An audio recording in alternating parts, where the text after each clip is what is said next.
been patient, you have been kind, you have listened, but overall, who you are is genuine and you mean everything to me.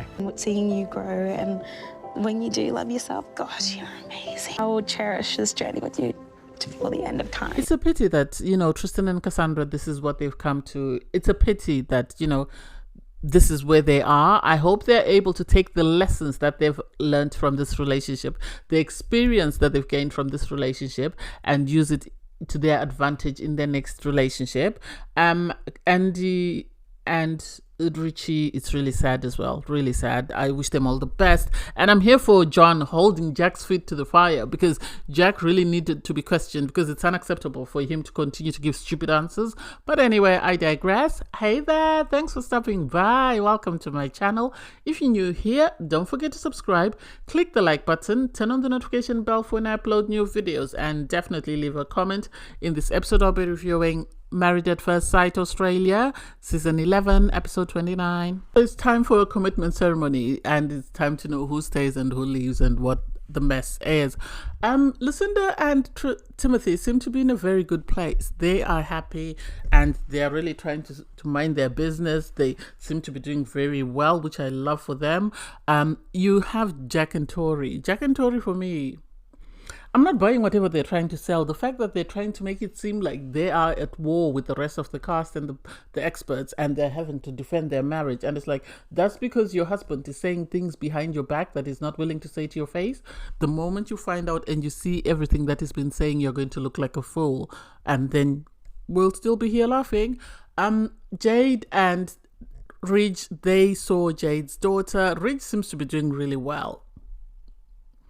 Given how he started off, he seems to be doing very well, and he seems to be impressing Jade with every passing day. I hope they make it through, and I hope they continue to work, because I think she mellows him, she calms him down, and she gives him some sense of stability. And so, I don't know. We'll see what they say at the commitment ceremony.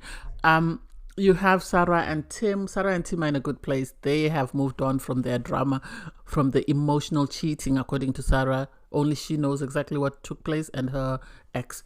And then you have Jaden and Eden. Jaden and Eden, for me, they're looking for drama where there's no need for drama. That's the impression that I get. They're trying to be the shining couple, the ones that sort of were doing better than everybody else. Because suddenly, apparently, after the dinner party, Eden was telling Jaden that, Sarah told her that she and her ex were busy mocking, Tim, and saying he's not man enough, he's not this, that, and the other. And it's like, so why did you hold on to that? The moment you spoke about the cheating or the date, you should have revealed everything. Why are you releasing information in dribs and drabs and making it seem like, I'm so stressed because of this information, and then you're threatening your husband? Make it make sense.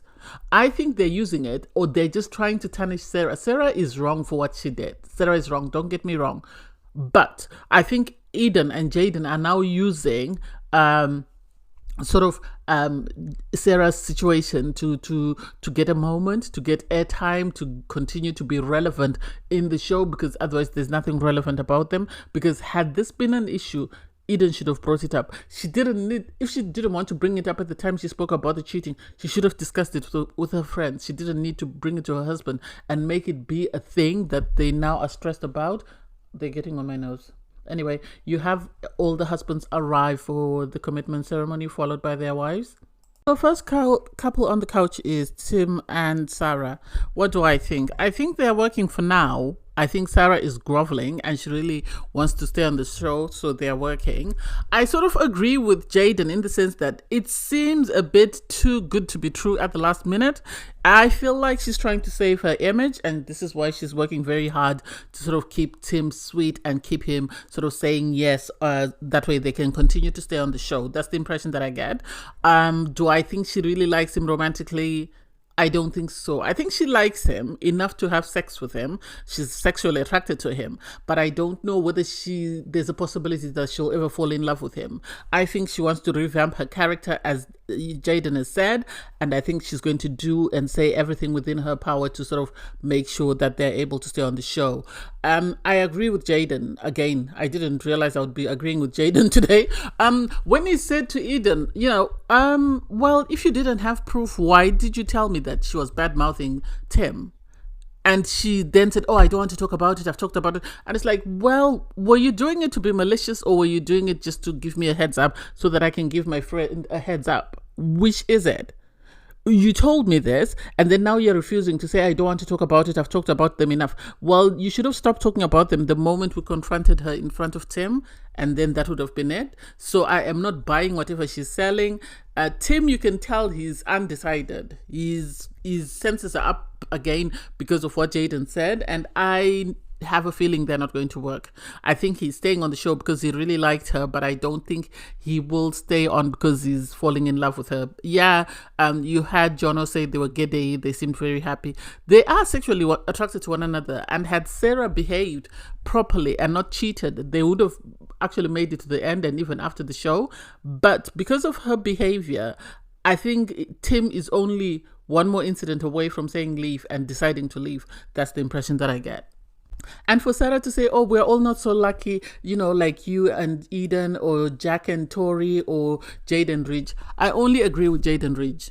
Because I think Jaden and Eden, it's a performance. And then Jack and Tori, yeah, they get along because they think they're at war with everybody else, not because they really like one another romantically. That's the impression that I get. And for Jack to be told by Tori, just take it, it's a compliment, because he said, oh, that's the best thing she's ever said about us. And it's like, it's not a compliment, it's a slight dig. If you listen to it, the two of you get along because you suddenly manipulated each other into believing that we are at war with the rest of the cast and we want to prove them wrong and we're going to stay here as long as possible. And that's what she meant. Anyway, Tim and Sarah decided to stay. Am I surprised? No. So next up, Lucinda's busy telling Timothy that we're next. And then the experts called him and Timothy's like, look at you and your big mouth. Now it's us. And it's like, I love them. I love the fact they're now so comfortable. Their banter, the way they can get up to mischief together and sort of write a letter to sort of mock another couple, or the way that if anyone comes with them, they tag team each other to sort of bring that person down. This is different to the Jack and Tori situation in the sense that these are two people that really care about one another, are there to uplift one another and sort of show each other love, kindness, compassion, and empathy. Whereas Tori and Jack, they're just there. They just want to be at the top of the food chain. They just want to be the number one couple. Lucinda and Timothy are not concerned about where they are on the pecking order. They're just concerned about the two of them. And so to see Alexandra sort of have a one-on-one with Tim, this was a counseling session for Tim in front of everyone. The fact that she allowed him and sort of helped him process what he was going through, the emotions that he's dealing with, and to hear Timothy thank Lucinda for being there for him and standing beside him. I said this from the start of the season with my reviews as soon as I realized who Lucinda was, because at the hen party I sort of judged her and then allowed myself to be unbiased and just sit back and watch. And so to see how Lucinda, even with everything going on with Timothy, she has never once claimed to be, it's all because of me. She's never once claimed ownership over Timothy's progress or Timothy's sort of revelation. She's always just said, I am enjoying him unraveling and watching his walls crumble. I am enjoying. She's never taken responsibility for that. And I love this for them. I love this. I said before and I'll say it again. Lucinda is the woman Timothy needed. She might not have been the woman he wanted. He might have wanted someone like Jade or someone like Kaz or whoever. But Lucinda was the one he needed because she's got the emotional intelligence, she's got the patience, she's got the care, she's got the love, she's got the compassion to allow him to be his best self. And I think for the rest of their lives they will be yoked together, whether they're in a romantic relationship or not. I think they're now bonded together. They are now family for life because she has seen him through some of the worst times in his life and she's been able to uplift him. And the fact that he loves her dad and her dad was a father figure that he needed and didn't know that he needed, I can see Lucinda and Timothy being together romantically or not romantically for the rest of their lives. And I'm here for it and I love it and I celebrate it because this is what you want from marriage at first sight. You want people that are there for the right reasons, people that are willing to put in the work, people who, when given feedback, take it on board and use it to their best of their abilities, not just people who are there for a performance like Tori and Jack. Those people, I'm not there for them. Anyway, they both decide to stay. Are we surprised? No. You can see the compassion. It's palpable. Even Alexandra said so. I really love them. Next up is Jono, because Lauren is still in hospital. Well, she's now at home recuperating after her surgical procedure on her shoulder. And he says she is doing very well. She can't wait to come back. They've made a list of restaurants they want to go to. And he really misses her around, because she's very boisterous. She's got a loud, she's got a big personality, so that's good for him. And so what do I have to say? They both decide to stay. I know he's now dating the other lady who left LA, so I really don't have much to say in regards to their relationship, and we'll see how long it lasts until they both decide to break up. I'm going to try and not cry because I'm very emotional, because I really had high hopes for Tristan and Cassandra. And so the fact that they didn't work for me is really sad. And I think Tristan is someone who, when he's sad, he covers it up by laughing and making jokes, just like he did last week when Cassandra wrote leave. And so I think this is why he sort of retreated once they got back to their apartment and didn't put in any work. And so I'm happy that before they came to the couch, they sort of had a conversation and sort of assessed their relationship and asked each other where we are, where do we stand, do we think it's worth continuing to fight for this, or is this the end of the road? And so they understood that they were at the end of the road and they were better off as friends.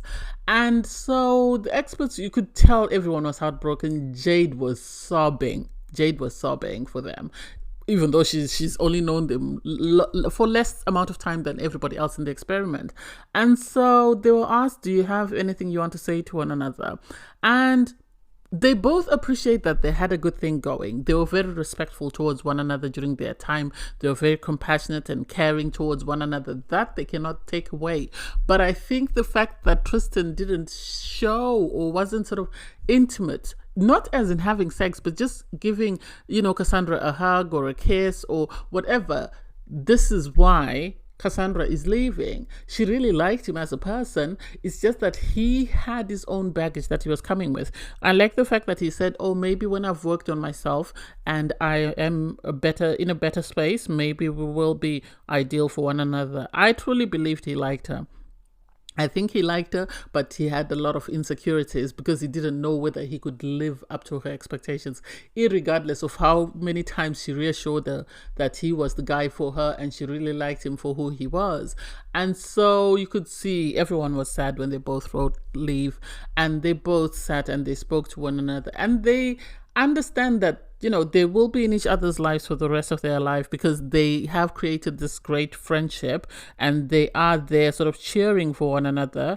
And so I can't wait to see what happens. I really can't wait to see what happens. I think as soon as they leave the experiment, Tristan needs to go to therapy. He needs to check himself into therapy, and he really needs to do a lot of work to offload his baggage before it's too late, because if he delays, she's gone, and once she's gone, he's never ever going to be able to catch up with her, because she comes across as a great girl and there will be someone ready and waiting to jump into her DMs, and then he'll be lost, which is sad. And you can see that everyone is sad, including the experts, because they really knew that. Even John last time told Timothy that she's slipping away from you, and sadly she finally slipped away, and so I don't know whether he'll be able to catch up with her. Anyway, I digress. So next up is Jaden and Eden, and it turns out that they are not as good as they were making out that they are, because I always said that something was a bit off with them. And so to see that they've actually been having issues, I think, and been trying to put their best foot forward, and now the Sarah issue has now opened floodgates to whatever the real problem is with them. And so Jaden was right to say apparently he gives her flowers 5 times a week, which is like, wow, how much does he earn? How can he afford that? That's a bit too much. And he writes her notes so that when she wakes up, she sees, these love notes to brighten her day. And it seems he does a lot of things, and he actually takes it into consideration before he makes any decision or any choices. And so for her to tell him something and then him to say, I am going to bring it up with the experts because I'm not happy. And then she says, do want something nice for me. And it's like, what about everything else that I've been doing for you? Do you not consider that to be nice? Ask the other ladies in the experiment and see how they truly feel, how they would feel if their partner was doing the same for them. The idea that you don't appreciate that, and instead of saying thank you, or instead of asking me in a better way, you've decided to sort of come out the gate swinging and tell me that I don't care about you, I don't put you first. I think this is why he was so upset. And so I can't wait to see what they do, because it seemed hearing him talk sort of allowed the experts to actually see what is going on in this relationship, because every single time all they've seen is them happy and smiling and say, oh, we really like each other, we does that and the other.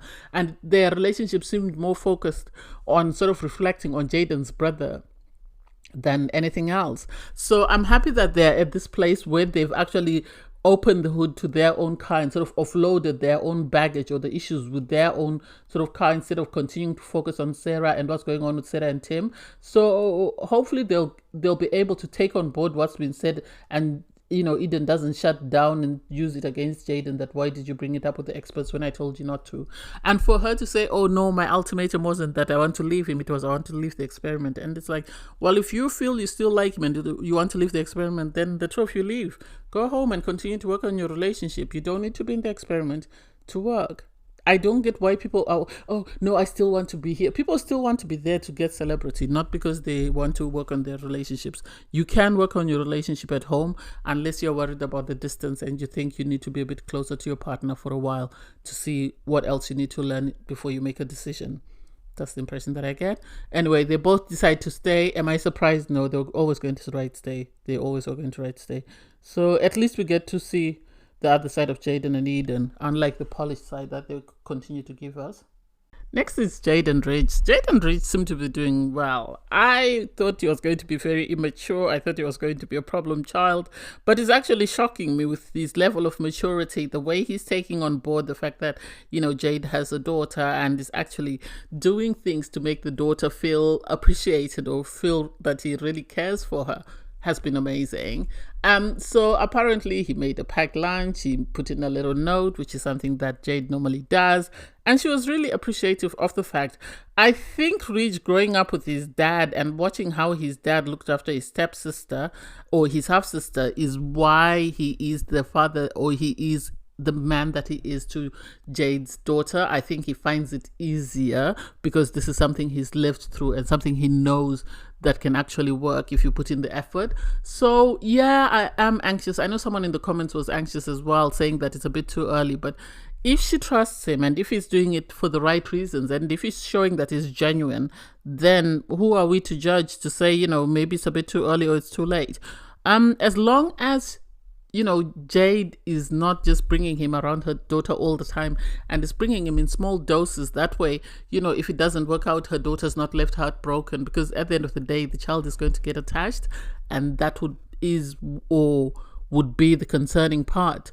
That if, her daughter becomes attached to Ridge and then Ridge and her don't work out, then not only is the mom heartbroken, but the child is also left heartbroken. So I can't wait to see the outcome of that. But they both choose to stay. Is anyone surprised? No. They've been doing very well and they've been able to keep out of the drama. Surprise, surprise. I expected Ridge to be in the mix, but he's managed to keep himself out of, anybody's business.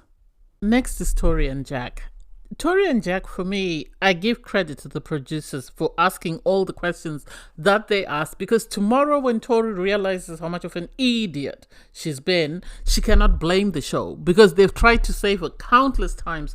The other participants have tried to save her countless times, and all she's focused on is protecting Jack and protecting his image. That's all I can say. He's spoken about, pimping her out to the other husbands. He's disrespected Lauren countless times. He's disrespected the other husbands in the experiment. He's disrespected his ex-partner, and she still says she feels safe. When he's asked, how do you feel about your wife? He says, I can sleep easily at night. And it's like, so that's your takeaway. That is your takeaway. You could see that the moment Jade spoke about what Jack said, Tori has marked her as an enemy, the same way she marked Cassandra as an enemy. And it's like, you are saying you put yourself first. If you put yourself first, and if you valued yourself, and if you had respect for yourself, you'd not be putting up with this man. I give credit to the experts for asking every single question that they asked, and for her to have this smug look on her face, and it's like, you're an idiot. You're an idiot. You're an idiot. How are you going to feel when they start playing clips of Jack? I wish they had a TV in the room. That way they can play what he said and she can hear him sort of talk about the fact that he's not attracted to her. There's no spark there. For him to say, yes, I am attracted to her, but you don't do anything that's intimate. You've had intimacy. What intimacy have you had if you're not having sex? Make it make sense. She's trying to come out as top of the food chain. She's trying to come out as number one couple. She's trying to defend Jack, and sadly all she's doing is she's making a fool of herself. And I give the producers credit and the experts credit for making sure that the show is covered by asking her all the questions that they did, because tomorrow when she looks like an idiot, she can't come back and complain and say, why didn't anybody protect me? They tried to protect you countless times, but you had the smug look on your face and you're telling everybody that Jack was attracted to you and you could read him, and yet we could all tell and we could all hear him saying he's not attracted to you, he doesn't see himself having sex with you. We could all see his manipulations of you. And it's not like, Jack is a highly educated man with plenty of money. You'd say maybe that's why she's staying with him. I still don't get why she's staying with him, and I still don't get why she thinks she's won the prize. Sad. Really sad. So last up is Andy and Richie, and you can tell they're broken. They are at a place whereby there's no coming back because of, I think Andy was upset with Richie for disrespecting her and talking about their sex life on national TV. But then I think she then started talking to her friends when Richie was complaining that she was locking the door and she was speaking to people and she was speaking to her family and friends for hours on end. I think people were giving her their opinions, and I think her history as well played a part on her side. On Richie's side, I think he's sort of lack of accountability to some extent, and he's sort of it's hard to teach an old dog new tricks mentality, in the sense that he had bad behaviors that he didn't know how to sort of turn around in time to sort of win Andy back. And sadly, Ridge having a conversation with Andy and sort of trying to help her sort of have this revelation of the fact that maybe Richard appeared to be groveling, and I think what Ridge was trying to say was, Richard is a man and is used to, if you apologize for something, and somebody accepts your apology, you move on. You don't keep rehashing the same thing you've apologized for. And whether that played a part in whatever else Andy had banked in regards to Richard, sadly, they're at a point whereby it's irretrievable. And for me, it's like, she told him she didn't like the way he spoke about, their sex life, and he apologized. They should have been able to move on. What else took place that caused them to get to this place whereby they decided that enough is enough, let's break up? It's sad. You can see that Richie is broken. Richie is really broken.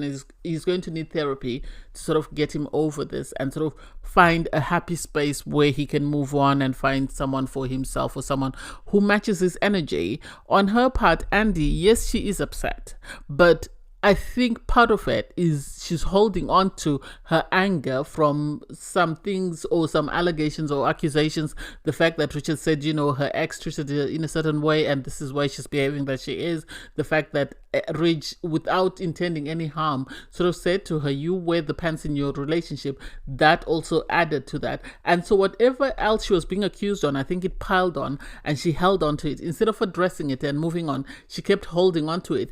And the fact that they couldn't reach an understanding is really sad. It's really sad. You could see everyone was heartbroken for them, because they started off at a very good place and then things just went downhill until there was no way of coming back. And so I'm sad to see them leave, and I hope they're able to get the work that they need and that they're in a happier place now. This is why at times on Marriage at First Sight, I always say, just because you start off in a good place doesn't mean you'll end up in a good place. Some people start off in a good place and then things just dismantle, as we've seen with Richie and Andy. Whereas there are people like Lucinda and Timothy who start off in a very bad place and actually do the work. I always encourage people that go on Married at First Sight, Love is Blind, any dating show, that go in with the mindset that you're willing to do the work and you're willing to do whatever it takes to win your partner, and you will win your partner. But if you go in with the mentality that, no, I'm not going to do anything to make it work, I want what I want, and if it doesn't meet what I want, then that's it, then you're going to leave empty-handed. And sadly, this is what has happened to Richard and Andrea. They're at an impasse whereby they're not able to sort of bridge the gap between the two of them. I wish them all the best, and I hope, you know, they find their person.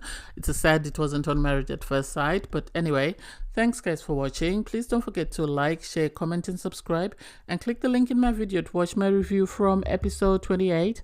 Bye guys.